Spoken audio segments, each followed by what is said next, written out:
Hi guys, எப்படி இருக்கீங்க? எனக்கு ஃபங்க்ஷன் போக பிடிக்கும்.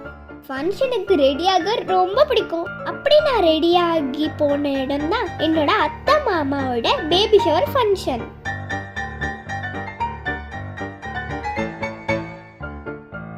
என் தங்கச்சிக்கு பார்த்தீங்களா, பெரிய உலக அழகி நினைப்பு அவளுக்கு.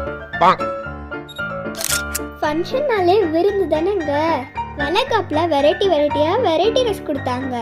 அது சாப்பிட செம்மையா இருந்துச்சு. புளி சாதம், புலாவ், புதினா சாதம், லெமன் ரைஸ், லட்டு, வடை, அதுக்கப்புறமா எனக்கு ரொம்ப பிடிச்ச பாயாசம், கடைசியா தயிர் சாதம். உங்களோட ட்ரெஸ் எப்படி இருந்துச்சுன்னு மறக்காம கமெண்ட் பண்ணுங்க. Thanks for watching. See you in the next video.